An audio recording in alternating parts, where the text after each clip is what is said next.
Hi there, Aquarius. Welcome to your end of November 2025 General Tarot Update. It's Rena here.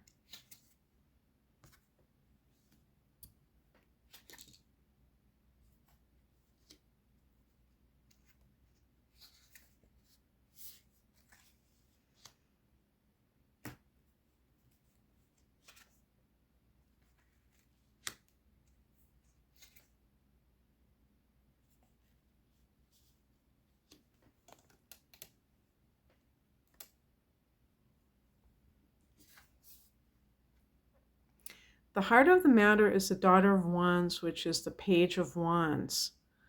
This is a card of good news. Start spreading the news. I think I've used that title like a dozen times or so.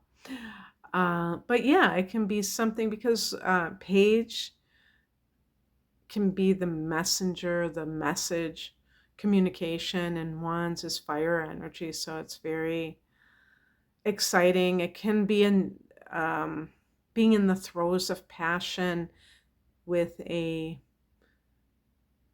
don't know if I call it a relationship, but some kind of, maybe it's a fling, an affair, something with another person that is very fiery, passionate. Whether it's going to, continue and last is a different story, because sometimes those kinds of things are, short-lived.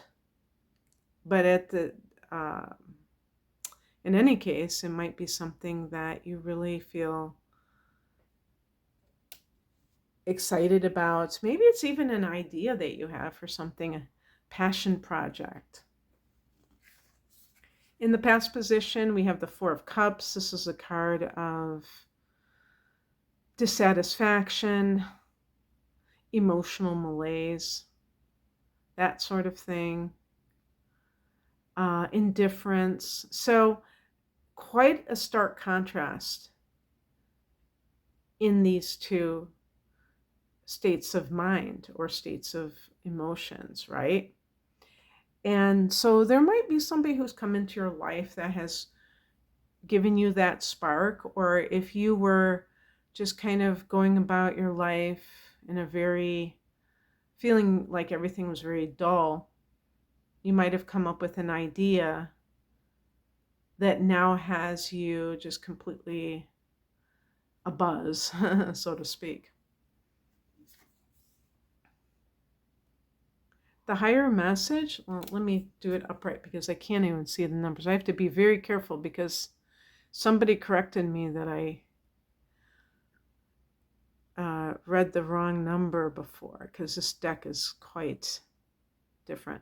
So I guess this is the Eight of Wands, it looks like, but it's reversed. And what that says to me, and we are in a Mercury retrograde. This reading is meant until the end of the month, and Mercury goes direct, I believe, on the 29th or something like that. So very close to the end of the month.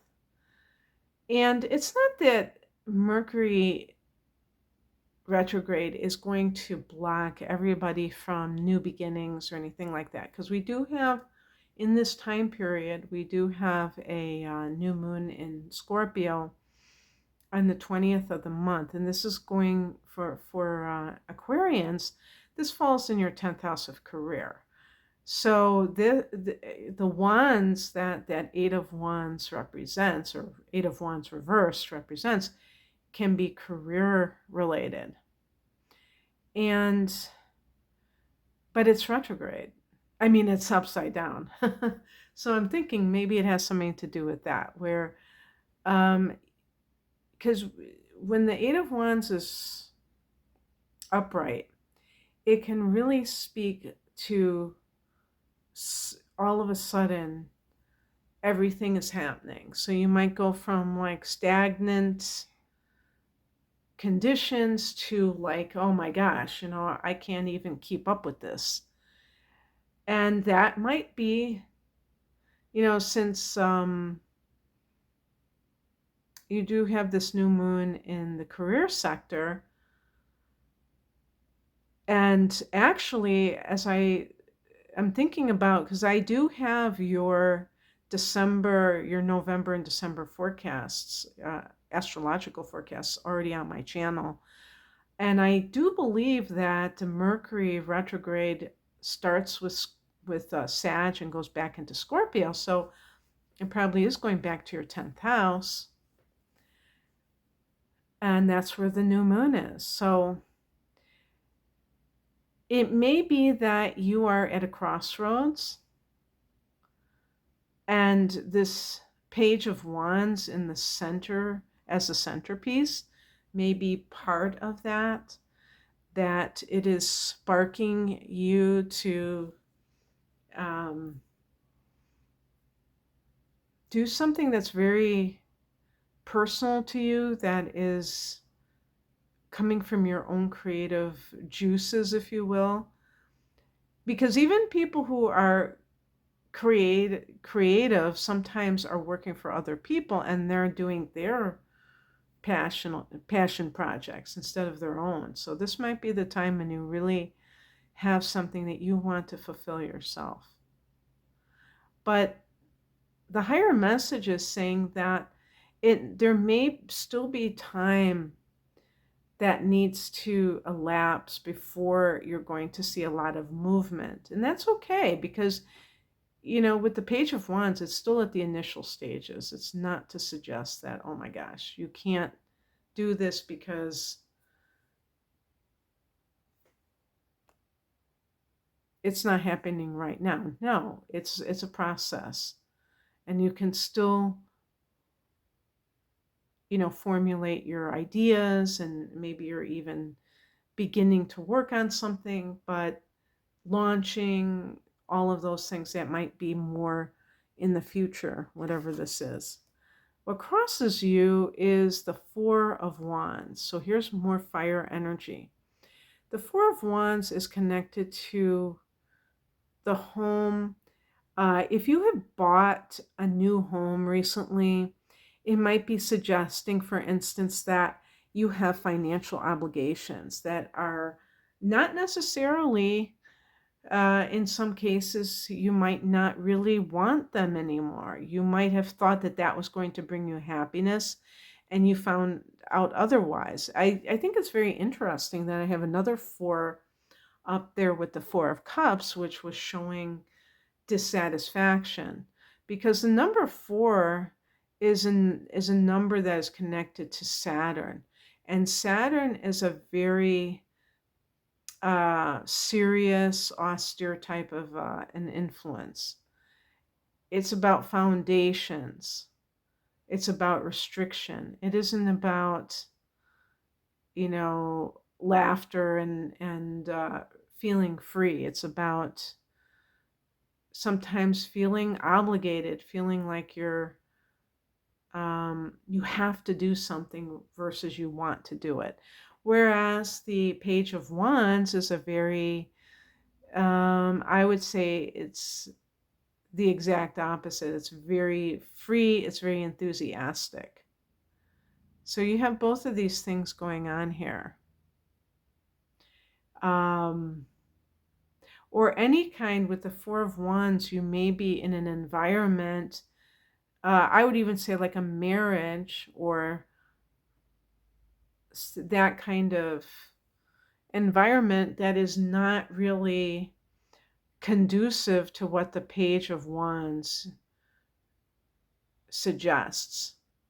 So you may feel like your environment is not as encouraging of freedom and creativity as you might like, or if you have some kind of like high overhead where you have to have a day job that is very demanding, where you have to really earn a lot of money to pay for, like if you've bought a new house recently and you kind of said, I'm not so sure that that's how I want to live anymore.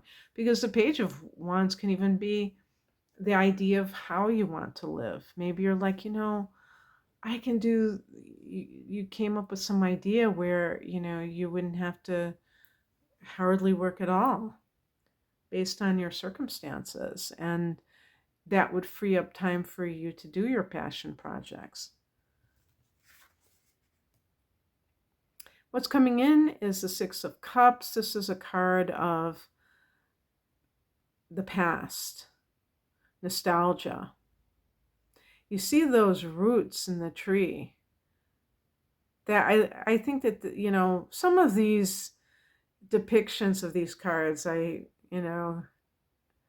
can question, but this one I think is ingenious.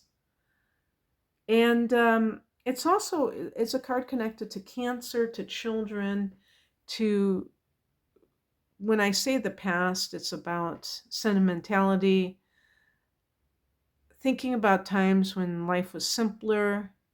And that kind of goes along with what I was just saying about this.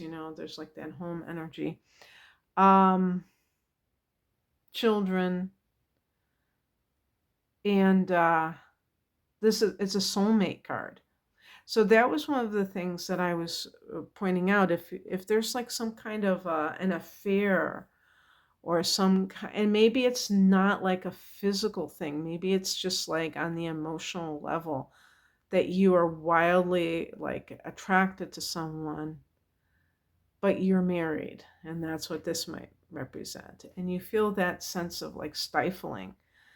That's going to be really on your mind. And the Six of Cups can be, there's somebody who's like, might be a soulmate vibe, and maybe it's not what you intended or expected, but it's there nonetheless.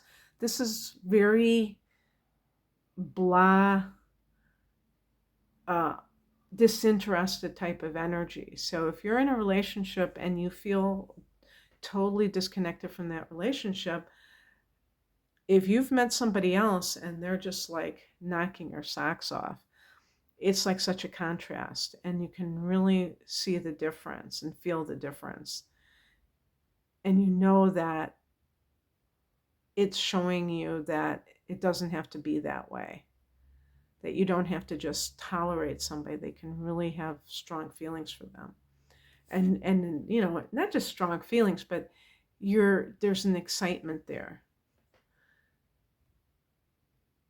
The outcome is the Emperor, which is, oh my gosh, this is number 4 in the major arcana.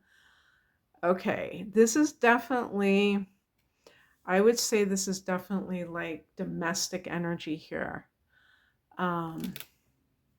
Aquarius. So that connects to, the 4th house for you would be Taurus. And I believe Uranus is back in Taurus now. And that's your ruler. So that makes sense. And it's really interesting because when you had Uranus in the 4th house, now that it's back there, there's some last thing that you have to do in order to free yourself in this particular area of life. Because Aquarians are strange. Well, you probably know that already, because you're ruled by this planet Uranus, but you're also co-ruled by Saturn, which is the ruler of Capricorn, which is very traditional. So you will find very conservative Aquarians for sure. But Uranus is so like out there, ahead of its time, nonconformist, and erratic, eccentric, that sort of thing. And then you have the fact that you're a fixed sign. And I really do believe that Aquarians can be a lot more predictable than people think that they are. That they can dislike change a lot more than their sign is supposed to be.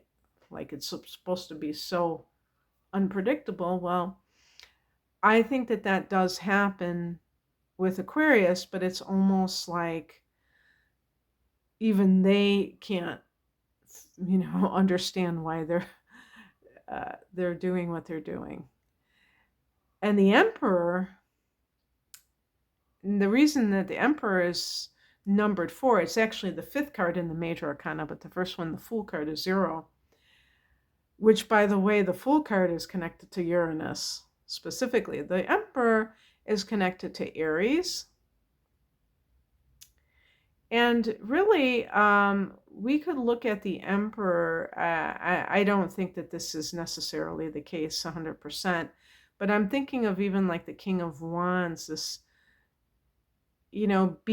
stepping into your power. And with the Emperor, because it's numbered 4, it has to do with organization and discipline.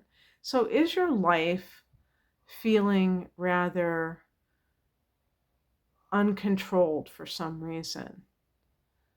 And, why this can be is going to depend on the individual. But while Uranus was in your 4th house, and by the way, probably for a lot of people, even when it went into Gemini, was still in that 4th house, is this feeling that there are so many twists and turns. For some people, they may move multiple times during the transit of Uranus in their 4th house. It depends on how big the 4th house is to begin with, but also,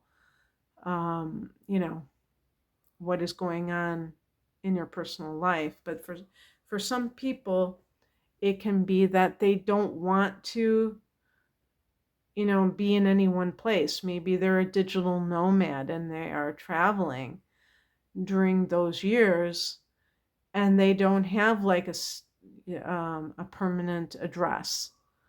They're going from here to there. So buying property is not even in their mindset at all. Those kinds of things. One thing I should have said about the 6 of Cups is that it can be, to me, I always make this connection between the person who there's something that they have wanted to do since they were young. And the 6 of Cups is really kind of showcasing that, maybe they were always the artist, the best artist in class. And they just kind of put that on the back burner, but it was always still there. And now it's kind of front and center. And the Emperor's like, how are you going to get there? The Emperor's like, what kind of discipline do you have to enact to be able to take your desires of the Daughter of Wands and to ground them into reality? Okay, that's what I have for you, Aquarius. I was like, okay, what's that? Because I was thinking of, the Emperor's connected to Aries and stuff. So I hope you enjoyed this, Aquarius. If you would like a private reading, be it astrology, the tarot, or both, please click on the link below for more information. I do natal chart analysis, transits. I have package deals with those readings where, you save money that way, buying more than one at a time. I have one with the tarot, and that's called the whole enchilada with all 3. I do career readings, which I call career life path readings, love readings. You can find out more information at the link below. Thanks for watching. Bye.